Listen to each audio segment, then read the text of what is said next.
Bon mercredi matin, bienvenue en prenant votre café. Maudit décalage horaire. Je me suis réveillé 15 minutes plus tard qu'hier. On va venir à bout, on va venir à bout. Je vous parle aujourd'hui d'une réalité de PME qui a un commerce en ligne, entre autres les chargebacks des banques. Hein. Pas les chargebacks, mais oui, jusqu'à les clients se plaignent. Là. PSPP, la violence envers les élus. Une influenceuse qui avait garanti des abonnements à vie vient de faire faillite. Hein. Donc, qu'est-ce que vous faites avec ça? Il y a une connaissance qui vient de perdre sa job et elle a décidé de prendre un cours de day trading. Ça va être sa nouvelle job. Ben, je vais vous parler de ça, bien entendu. Les saisies de propriété, vous m'étiez trompé hier. Ben, j'ai des chiffres. Le Portugal aime les PME, hein? Pas mal plus qu'ici. Hey, c'est intéressant ce qui se passe avec la LCBO en Ontario, l'équivalent de la SAQ. C'est un party dans les journaux à chaque jour. Et finalement, êtes-vous assez grand pour aller à l'université? Ben, il y a une université qui a décidé de mettre une grandeur comme à la ronde, hein? Passe avec le poteau. Riez pas, c'est vrai.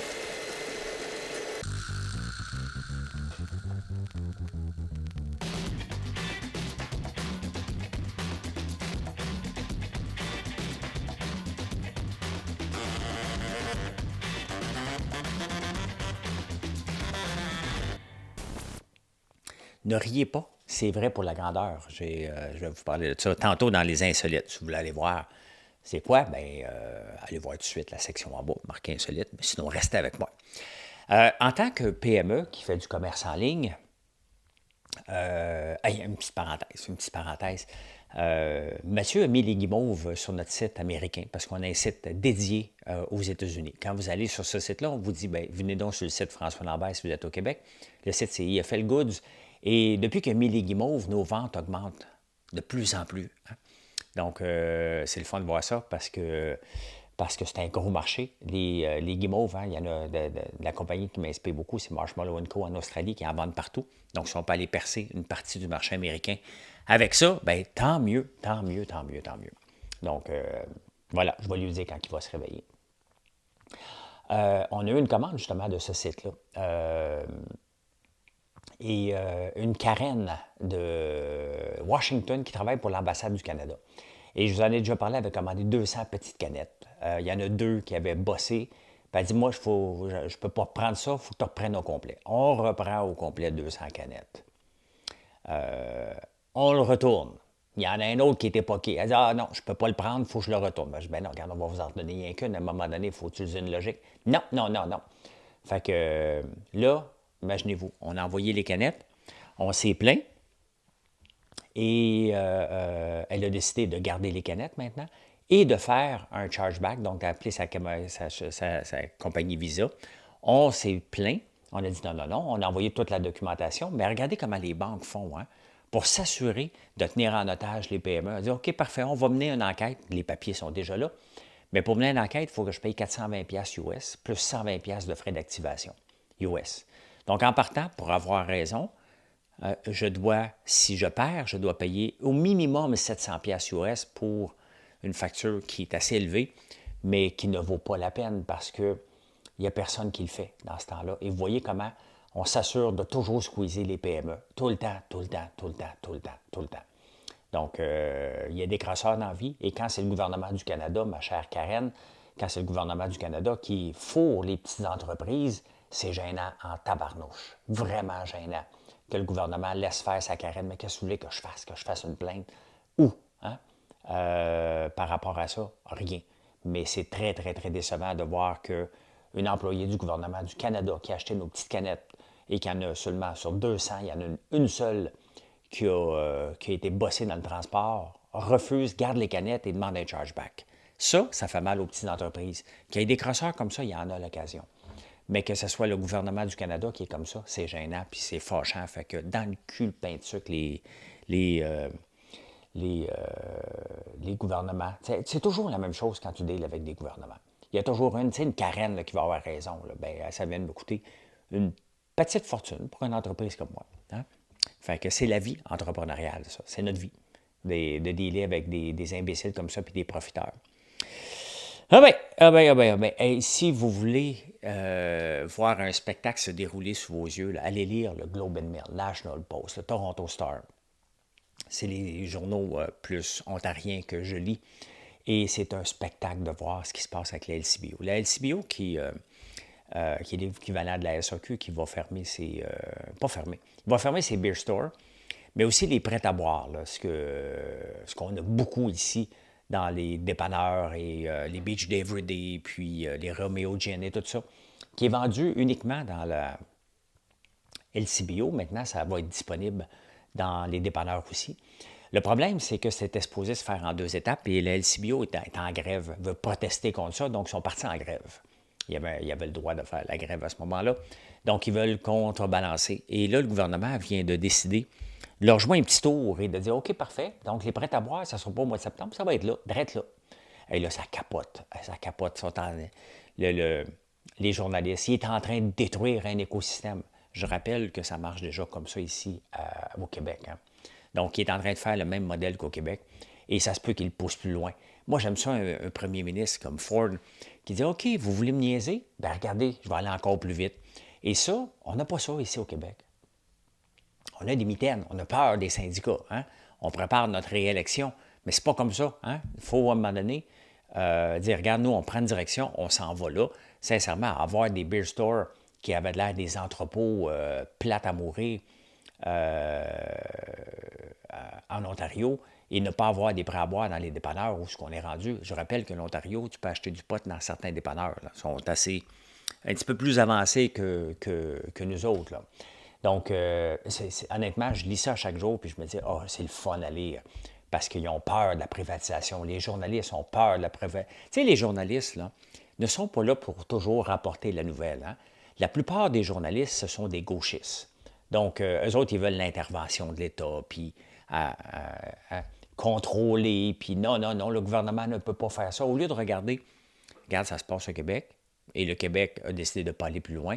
J'aimerais que la LCBO aille encore plus loin, puis permette la vente de vin comme je rêve que ce soit au Québec. Comment je rêve au Québec? Qu'on garde la SAQ, mais qu'on permette des maisons de Bourgogne. Des maisons, regardez, j'arrive de la Tunisie. Donc, mettons, là, tu fais, OK, parfait, les vins de la Tunisie. Tu ne dois pas en avoir beaucoup, là. Mais, vous comprenez, là, d'avoir des maisons spécialisées. Je rêve de voir ça. Tu as le goût de prendre un bon Bourgogne, là. Bien, tu t'en vas une place. Tu peux aller à la SAQ, bien entendu, là. Mais tu peux aller à une place où le gars, il capote sur la Bourgogne. Hein?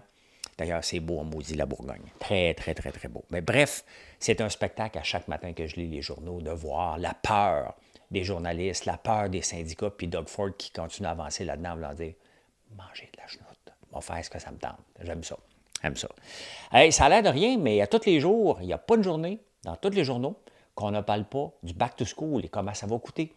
Qu'est-ce qu'on doit acheter, le linge qu'on doit s'organiser. On est à peine commencé les vacances d'école depuis 2 semaines, que le back to school est déjà de retour, l'Halloween est déjà dans les magasins et bientôt Noël est à veille d'arriver. Hey, mais ne riez pas, l'autre jour, je suis allé chez Costco avant de partir en vacances et les manteaux d'hiver étaient déjà là. Marilyn a regardé, elle dit ouais, pour Gaël, à la vitesse qui grandit, là, il va en avoir encore au mois de septembre des manteaux d'hiver. On peut attendre. Hein?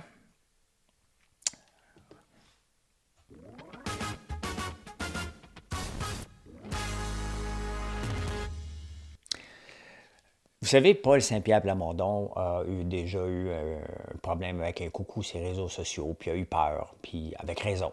Hein? Avec raison. Donc, c'était certain qu'il était pour sauter dans l'arène suite à ce qui s'est passé avec Trump. Puis François Legault a dit on a moins ça ici au Québec. Bien sûr, il y a eu l'attentat contre Pauline Marois, il y a eu l'attentat avec Lortie à l'Assemblée nationale, qu'on a fêté les 40 ans, je pense. 84, oui, 40 ans. Il y en a partout dans le monde, des cocos qui veulent attaquer les politiciens. Ça, c'est partout, partout, partout, partout. Mais il faut être honnête, le Québec n'est pas les États-Unis. Il y en a un paquet qui a été assassiné comme président des États-Unis ou des attentats. On ne veut pas ça, mais François Legault avait raison de dire qu'ici, c'est différent. Et PSPP qui veut jouer au martyr, pensant qu'il est le seul qui s'est fait brasser un peu sur les réseaux sociaux, il a raison de se plaindre. Croyez-moi, il y a des coucous, j'en ai déjà eu des coucous aussi, mais les États-Unis, ici, il n'y a pas autant d'armes qu'aux États-Unis. On n'est pas dans la culture de la même. Ça ne veut pas dire qu'il ne faut pas faire attention. mais il ne faut pas s'alarmer non plus. Mais c'est sûr que si tu es un polémiste, mettons que je faisais de la politique, là, puis que je mettrais à hache un peu dans les syndicats, je m'assurerais d'avoir des gardes du corps. À un moment donné, il faut être logique. Si tu fais rien, tu n'as pas besoin de garde du corps. Si tu fais juste donner tout aux syndicats, tu es correct. Mais les syndicats ne sont pas reconnus pour être des enfants de cœur. Je ne dis pas qui va. Croyez-moi, on ne parle pas de tentative d'assassinat, mais de s'offrir, de manger des tapes à la gueule. Ça fait partie du rôle des syndicats. Et quand on voit encore qui est mis à la tête des syndicats, puis moi, je veux mettre la hache là-dedans. La beauté, c'est que je ne me lance pas en politique. Fait que ils ont juste peur de moi des fois en pensant que je le vois. Cette voix brisée par l'alcool, la cigarette et les nuits folles. C'est pour moi, pas tout ça. Hey, Marie-Ali, une influenceuse que je connais, j'ai déjà joué au soccer pour un organisme avec Patrice Bernier.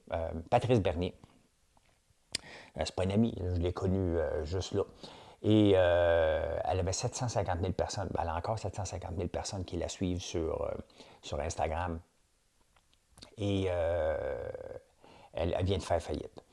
Elle avait vendu des abonnements à vie d'entraînement. Tu payes 450. Le problème, c'est que à vie, c'est la vie de l'entreprise et non pas la vie de la personne. Hein? Donc, son entreprise vient de faire faillite. Donc, elle ne peut pas continuer à offrir des plans. Mais tout ça, tu sais, parce qu'on envoie un paquet qui pensent aller sur les réseaux sociaux, puis des coachs d'entraînement, puis des coachs de vie. Il y en a beaucoup, beaucoup, beaucoup. Pourquoi? Puis pourquoi qu'il y en a beaucoup, beaucoup pour les femmes? Parce qu'ils savent que vous êtes faible, hein? Que vous êtes sensible, que vous voulez vous améliorer, que vous voulez avoir un popotin à la Kardashian, puis Marie-Aline en avait un, donc c'est sûr que tu la regardes, moi je vais avoir la même chose, je vais faire la même chose. Hein? Mais faites donc attention à votre argent. Faites donc attention de rêver, d'arrêter de rêver. Si tu veux quelque chose, il faudrait que tu t'entraînes. D'avoir un coach, c'est parfait, c'est bien parfait. Mais il n'y aura pas de secret si tu ne mets pas les bouchées doubles. Ces gens-là qui ont des bodies comme ça, des corps, c'est parce que soit ils ont triché, soit parce qu'ils s'entraînent jour et nuit, tout simplement. Donc, il y en a beaucoup. Il y en a beaucoup pour les plans de nutrition, pour les plans de se lancer en affaires et dans le day trading. Ça me rappelle, il y a un gars qui me déteste, puis je ne donnerai pas son nom, vous le connaissez, là, il m'a donné ses initiales. François, tiens. JD, François JD. Et hier, je parlais avec un ami, puis il me dit, ah, tu sais, telle personne a perdu sa job, puis là, elle vient de prendre un cours de day trading avec tel gars. Je dis, non, non, non, non, non, pas vrai. Pas vrai. La fille, elle faisait à peu près 200 000 par année. Elle perd sa job, puis là, elle va suivre une formation de day trading. Après ça, dans la conversation, il y a une autre fille qu'elle a rencontrée qui dit, ben regarde, si tu me donnes 200 000, je te garantis du 20 à bourse.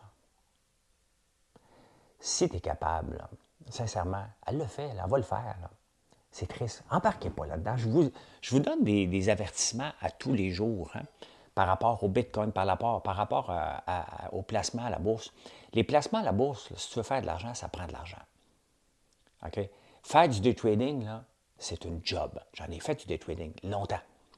J'ai fait de l'argent, j'en ai perdu de l'argent, mais je suis un passionné. Encore aujourd'hui, je tape même ses nerfs à ma blonde quand je parle de bourse parce que je regarde ça tout le temps, tout le temps, tout le temps. Je fais ma job d'entrepreneur, dénicher de nouveaux clients, des opportunités, mais j'aime ça regarder TradingView, puis je vous le montre régulièrement ici. J'ai toujours la page d'ouverte parce que j'aime ça. Je suis les nouvelles. Je vous fais une section finance ici. Il faut que ce soit de la passion. Il n'y a aucune formation qui va vous rendre spécialiste du day trading. Ça prend des années. Et même à ça, il va falloir que tu te lèves et que tu travailles jour et nuit pour faire partie du 5 qui va faire de l'argent dans le day trading. Donc, c'est triste de voir ça. Elle va flamber son argent. De se faire garantir du 20 hein? C'est pas dans ce pays-ci parce que c'est interdit. C'est une place au Mexique que la fille a vit maintenant parce qu'il y a des crosseurs comme ça qui ne vivent pas au Québec. Hein? Ils vivent ailleurs justement pour ne pas avoir de problème avec l'autorité des marchés financiers. Mais ça n'empêche pas que faites attention avec votre argent. Il n'y a aucune formation qui va vous donner la passion. Parce que c'est ça que ça prend en premier lieu, de comprendre. Puis regardez, je vais vous le montrer dans les finances tantôt, des graphiques, là. Je regarde ça puis je me dis, maudit que le monde est con. Le monde veut tellement faire de l'argent facile. Il n'y a rien de facile. Si tu veux en faire, là, à un moment donné, c'est qu'il va falloir que tu places cet argent, que tu sois frugal, puis à un moment donné, l'effet des rendements sur une très longue période qui va durer au moins 30 ans. Et après 30 ans, ton argent, tu vas être mort de rire. Mais c'est ça. Hein? C'est ça. Moi, je suis rendu à 12 ans depuis que j'ai vendu mon entreprise. Donc, il me reste encore 28 ans. C'est long, tabarnouche. C'est long.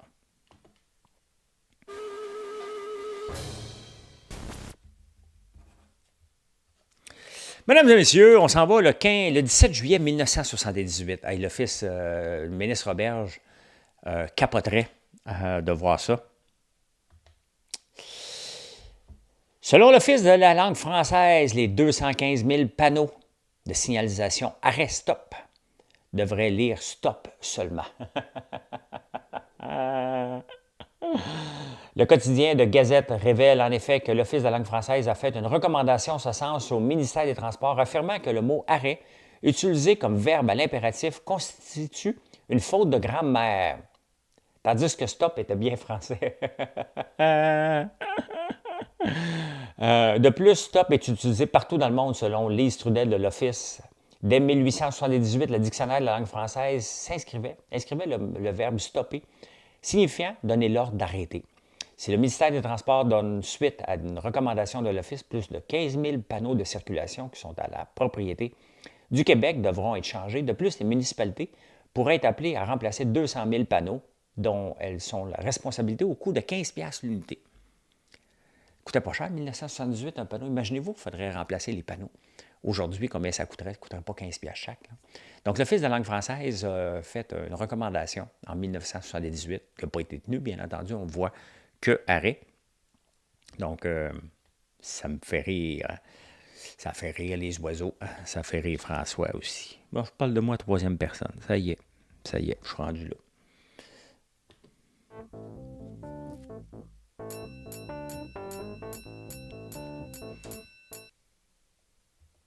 Mais écoute, je suis un menteur. Hein? Hier, je vous ai dit, ou avant-hier, que je trouvais qu'il n'y avait pas vraiment de saisie de maison. Je dis, on n'arrêtait pas de parler avec le taux de l'augmentation des hypothèques, avec l'augmentation du taux de chômage. Bien, il y a eu une augmentation de 18 % des saisies de maisons. Bien, faites attention. Hein? Regardez le nombre de maisons que les gens ont au Québec. Je n'ai pas le chiffre, mais le nombre de saisies dans le dernier trimestre est 345, ce qui n'est pas beaucoup. Une augmentation de 18 %, mais c'est quand même pas tant que ça. Là. Donc, il ne faut pas capoter, mais quand même une augmentation. Le Portugal aime les PME.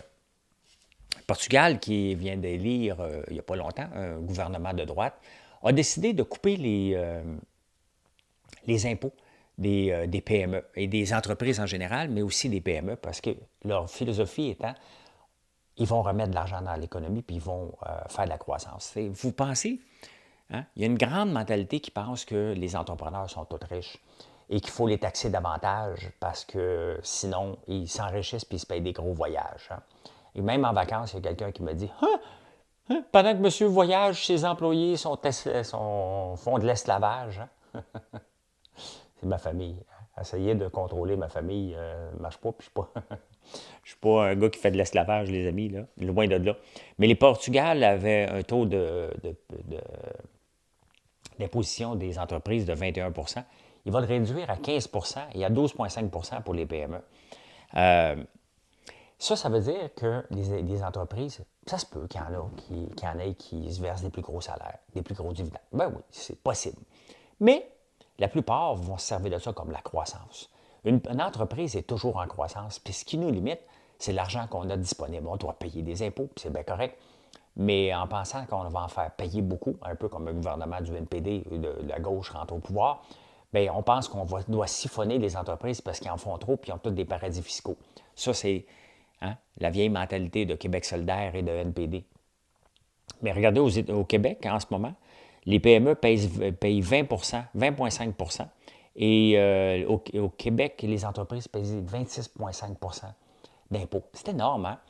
Sur $1 fait, là, Regardez la vie entrepreneuriale. Sur 1 $ fait, on en redonne 26 cents, 25 cents à peu près au gouvernement, les différents paliers de gouvernement. On paye les taxes, bien entendu, on paye les déductions de la source, la part de l'employeur. On en paye un paquet, c'est bien correct. Là, à un moment donné, tu vends ton entreprise. Hop, gain en capital. 50 maintenant, le gain en capital, il est au complet imposé. Donc là, tu en redonnes une partie encore au gouvernement, 16 Donc, c'est tout le temps en train de redonner. Le gouvernement, lui, est là, puis il dit, prenez vos risques, on va vous écœurer le plus longtemps possible, et si tu réussis, bien, tu vas m'en redonner. Alors qu'il n'y avait jamais mis une scène au départ. Il y en a qui ont eu des subventions, mais la plupart des entreprises qui ont des subventions, c'est assez rare que tu passes au travers. Quand tu dépends d'une subvention pour faire ta fin de mois, là, on peut se le dire que ton modèle d'affaires n'est pas bon. Tu sais, je ne comprends pas les entreprises qui se lancent en affaires, qui dépendent de subventions. Quelle est la fierté? Quelle est la fierté derrière ça d'attendre une subvention pour finir ta fin de mois? Il n'y a aucune fierté. Ce que tu veux faire, c'est de bâtir une entreprise qui a du succès par toi-même, par la force de ton réseau, par la force de ton marketing, par la qualité de tes produits, pas parce que le gouvernement va te donner une subvention pour que te sortir la tête de l'eau. Bref, le Portugal aime ses PME. J'ai hâte de voir maintenant qu'est-ce que Poilievre va faire quand il va être au pouvoir. L'or est reparti à la hausse. Il était une fois des gens heureux. Une augmentation de 18 piastres, 7,76. Mais regardez le cours de l'or depuis 5 ans. Ça valait 1400 piastres en 2019. Ça en vaut 2441. Et ça continue à monter. On pense que ça va aller vers 3000. Donc maintenant, qu'est-ce qu'on fait? Je vous en parle souvent, mais là, je suis allé chercher. Il y a le fonds, le ETF. Encore là, bien entendu, je vais faire encore un warning. Ce ne sont pas des recommandations. Donc, vous voyez ici, c'est TradingView que j'ai ouvert. J'ai toujours d'ouvert et je regarde différentes compagnies. Tout le temps. Ce qu'on voit ici, c'est le sentiment, le RSI. C'est d'autres types de RSI ici, d'autres choses. Donc, je regarde des graphiques. Est-ce que les gens ont confiance ou pas confiance? Quand ça monte en haut de 70, les gens, il est suracheté. Quand ça baisse en bas, il est survendu. Donc, on peut voir que les périodes où ça reste en haut ou en bas, de 70 ou de 20 ou de 40, c'est assez, ça ne dure pas tellement longtemps. Bref, ça, c'est le fonds. Donc, ça, c'est un des fonds. Là. Il y en a plusieurs. Là. Mais GLD est un des fonds qui monitore et regarde le prix du lingot. Et regardez la progression depuis 5 ans, de 118 à 223. J'ai Barrick Gold, si on regarde depuis 5 ans, de 17 à 18. Pourtant, le prix de l'or a pris 1000 piastres pendant ce temps-là. Barrick Gold, qui est dans le cuivre et l'or, donc deux métaux très à la mode en ce moment, très en demande, je ne dirais pas à la mode, mais en demande, ils ne sont pas capables de sortir leur épingle du jeu. Donc, c'est pour ça qu'investir dans une entreprise, ça se peut que tu trouves le futur Tesla, le futur Nvidia, mais pourquoi ne pas le faire à travers des fonds? Si c'était à refaire l'argent que j'avais mis dans Gold parce que je pensais que l'or était pour monter, ce que je ne me suis pas trompé, j'ai juste misé sur le mauvais cheval. Donc, ça aurait été plus simple et pas mal plus payant en 2019 si j'avais mis l'argent dans un fonds, dans un ETF qui regarde le prix de ça. Mais bon, regarde, on ne chiale pas, ça fait partie de l'apprentissage. Des fois, on pense qu'on va battre le marché, mais on ne le bat pas tout le temps. The Truth Social, le réseau social de Donald Trump suite à l'attentat, il valait 30 piastres, il a monté à 55 piastres et là, il le redescend. C'est normal. Je rappelle que Truth Social ne fait pas d'argent du tout. Donc, mais c'est juste un engouement. Les day traders, c'est ce qu'ils regardent, créer un engouement. OK, il va faire ça. Ça, c'est purement de la spéculation. Mais ça, il faut que tu embarques là-dedans. Le problème, c'est qu'il y en a qui ont embarqué à 55, ils disent « Hey, gars, ça va monter, ça va monter. » Il y en a qui sont pognés ici avec des actions qui ont payé 55$. Là. Puis là, ils vont entendre que ça remonte. Le problème, c'est que ça se peut que ça rebaisse et que ça ne remonte jamais après. Donc, mais tout ça, c'est la réalité des émotions. La bourse est gérée beaucoup par les émotions qui est un peu hors contrôle. Donc, voilà. Vous vous souvenez, ceux qui me suivent depuis un bout, je vous ai déjà parlé de... là, ma face est un peu dedans, OK. De Destiny Tech 100. The Destiny Tech 100, c'est un fonds mutuel qui investit dans des compagnies qui ne sont pas à la bourse. Stripe, OpenAI, Discord, un paquet d'entreprises comme ça qui vont peut-être venir à la bourse éventuellement. Et il y a eu un engouement monstre. Hein? C'était parti à 10 piastres et ça a monté jusqu'à 100 piastres pour redescendre et regarder. Et je vous en avais parlé pour dire, faites attention, ça n'a pas de sens quand ça monte comme ça. Mais c'est toujours la même affaire. Hein? C'est toujours la même affaire. Ça, là, ils ne t'apprennent pas ça dans ton cours de day trader. C'est de l'expérience. De l'expérience de voir, de regarder ça à vie, parce que c'était ma passion. Je voulais travailler là-dedans. En 1987, j'ai écrit des logiciels là-dessus. Les premiers logiciels, c'était sur la bourse pour faire des graphiques comme ça, parce que c'était pas disponible. Je n'ai jamais commercialisé, j'avais gardé ça pour moi. Mais, puis de voir combien de fois qu'on se fait avoir, parce que hey, ça va monter, ça va embarquer. Va monter encore. Des fois, tu attends juste que ça monte pour 1 piastre, 2 piastres. Et c'est le moment où ça dégringole. Donc, est-ce que c'est un bon achat en ce moment? Ça semble être le prix en ce moment qui est à peu près 14 piastres. Mais maintenant, il va falloir qu'une de ces compagnies-là vienne à la bourse pour qu'ils puissent cacher. Et ça, c'est pas fait encore. Donc, faut être patient. Il faut être très, très patient quand on investit dans un fonds comme ça. Ça ne m'intéresse pas. Je le suis. Mais si on regarde sur un horizon de 10 ans, est-ce que ce fonds-là a des potentiels de faire des bons coups? Probablement. On va le regarder dans 10 ans, puis on regardera ce que ça va donner. Insolite.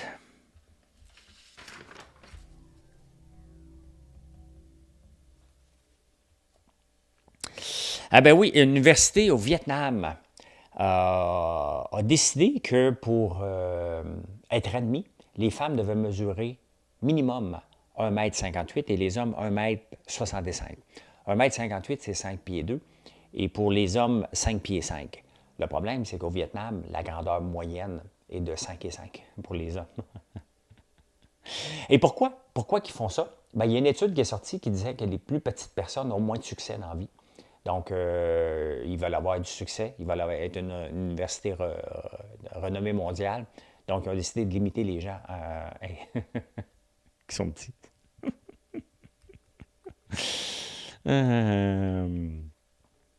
Oui, les femmes doivent mesurer 1,58 m et la grandeur moyenne d'une femme au Vietnam est de 1,53 m. Donc, ils veulent aller chercher.